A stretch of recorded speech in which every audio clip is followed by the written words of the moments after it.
subhanahu wa ta'ala reports people telling Qarun, advising him, doing Amr bil Ma'ruf, trying to tell him that what he's not doing is the right thing. Qarun was the cousin of Musa, he was deviant. They say, Ahsin kama ahsan Allahu ilayk. Be a good person, do good just like Allah subhanahu wa ta'ala has done good to you. That's the spirit of the Quran, that you should be a good person. So, I'm with you 100%. If you're saying that you want to be a good person, I'm right there with you. But let's discuss that a little bit, okay? Can we really be a good person and leave aside religion? For some things, yes. Because this person, what they're going to say is that I have a conscience. I have a conscience which tells me what's right and what's wrong. And as long as I act upon that conscience, then that's enough for me. God created me. Now they might be talking to somebody who's religious, and they say that, if your conscience is somehow limited, you're challenged in the conscience area, then you can go ahead and, follow religion. But I have my own conscience, I'm going to do it myself. Now, is it enough? Okay, for some things, sure. Okay, for example, I see somebody who's really poor on the street. I have some extra cash in my pocket. My conscience tells me that I don't need this cash. That person really needs the cash. So I'm going to take it out of my pocket and say, here you go. You're very welcome. God bless. Goodbye. That's fine. My conscience guides me towards that. Or for example, I see somebody who needs help crossing the road. This happens in Iran, by the way. It actually, you kind of read about it in stories, but it actually happens a lot in Iran. Somebody comes to you and they say, can you please help me cross the road? Now, whether or not I believe in religion, whether or not, I've accepted Islam, my conscience tells me that yes, in this type of situation, I need to come and help this person out. It's an act of humanity. So that's a good thing. And even if we look at the teachings of Islam, Islam recognizes that we have a conscience. It recognizes that we do have the ability to decide, at least to some extent, what is right and what is wrong. And there are many cases in Islam where Islam gives us the principle and it says, okay, now go and act upon this the way that is the best. It doesn't spell out the details for us. For example, when it comes to leading a good married life, okay, a good couple, if you go out in the society that we're living in and you see examples of good, solid, traditional families, whether they be Muslim or not Muslim, you'll see that there's a lot of good examples that we can be inspired about of where husbands and wives are good couples and they take care of each other. Despite them being married 5, 10, 15, 20, even more years, they still have at least as much love as they did for each other at the beginning, even more. And they just do amazing things for each other. They'll take each other out to dinner. They'll go for a walk once in a while. They'll get a babysitter and then they'll go out to eat. The husband will bring home flowers for his wife. The wife will cook special food for her husband, or vice versa.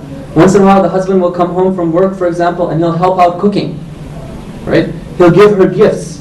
He'll be planning special things, special vacations, for example. These type of examples that we see in the society, they're acts of goodness. And we can be inspired by them as well. Now you might say that, okay, wait a minute, those people aren't Muslim, that's fine. Okay, it doesn't mean that if you're not Muslim, you can't do any good things. No, that's goodness, and they're acting on what their conscience is telling them is good. Now, interestingly enough, when we look at what is the teachings in Islam about how we should treat our spouses, there's one verse in the Quran which tells us exactly the same thing, that you should do what your conscience tells you to. You should do what's good and what's accepted. And the verse is this, in Surah An-Nisa, Allah subhanahu wa ta'ala says, أعوذ بالله من الشيطان الرجيم وَعَاشِرُوهُنَّ بِالْمَعْرُوفِ, which means that when you're dealing with your spouses, you should do so in a way that is appropriate, that is the best way, that is the good way. Now what is that way? The verse doesn't tell us. The verse says that you go and figure it out. In your society, what is the best way that the couples treat each other? Those same things, those same techniques, you have to then take and apply in your own married life. Now, of course, we do have recommendations in the ahadith about things like giving gifts and going on trips and these sort of things, right? But at the general level, at the highest level, the most general verse, it leaves it up to us, and it says that you go and figure it out. It doesn't say exactly what gifts you should get. It doesn't say exactly how many times you should go on vacation. It doesn't say when you should take your walks, whether you should go in the morning or you should go in the evening. It just says, just go and live together in a good way and do what's best. You figure it out. Allah has given us that conscience. So Islam recognizes for some part that yes, what this person is saying is absolutely true. So please recite a salawat.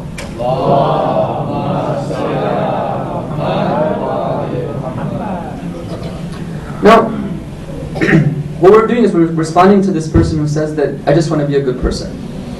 And as we said, Islam recognizes this. And so many times in the Quran you'll see that the word, for example, there's a word that's used, salih, like al-amal al-salih, alright? Or the salihin, those who do good, or a good act. And Allah subhanahu wa ta'ala encourages us to be good people. But if you look at, when Allah subhanahu wa ta'ala talks about those who are salih, He doesn't just say, just be a good person. He says, He almost always precedes it with something else. He says that, be a good person, but also be a servant of God. You know how we say, Assalamu alayna wa ala ibadillahi salihin. The righteous servants, the servants who do good. So it's not just the salih that we need. It's not just being a good person. We also need the servitude. And this is captured in a tradition from Imam Qadim. He says that Allah subhanahu wa ta'ala has two proofs for the human beings. There is the inner proof, okay, the inner guide that we have. We have an inner conscience which tells us what's right and what's wrong. That's one of God's gifts to us. But there's something else too, which is the outer proof, which is that of the messengers, the prophets, and the imams. So somebody who is trying to be a good person and just relying on their conscience, what they're actually trying to do is they're trying to fly with just one wing.